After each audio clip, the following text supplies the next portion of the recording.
Hi, everyone. Welcome to English Journey. I'm Ryan, and I'm so glad you're here. Today, I'll show you a super simple way to practice English every day, even if you're very busy or shy. You don't need to live in an English speaking country. You don't need a native speaker next to you, and you don't need to spend hours studying grammar. What you need are small daily habits that are easy to repeat. And the best part? You can start today.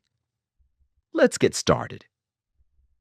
Many learners feel frustrated because they don't have time or they feel shy.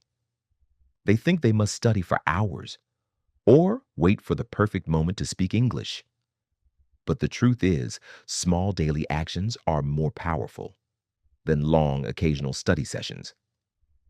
Even 5 minutes a day can make a big difference if you practice the right way.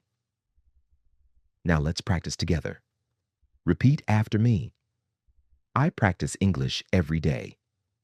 I enjoy learning English step by step. I am improving a little bit each day. My English is becoming more natural. I listen, I repeat, and I learn. I speak with confidence, even if I make mistakes. English is part of my daily life. Tip number 1, listen daily. You can use podcasts, songs, short news clips, or even videos on YouTube. You don't need to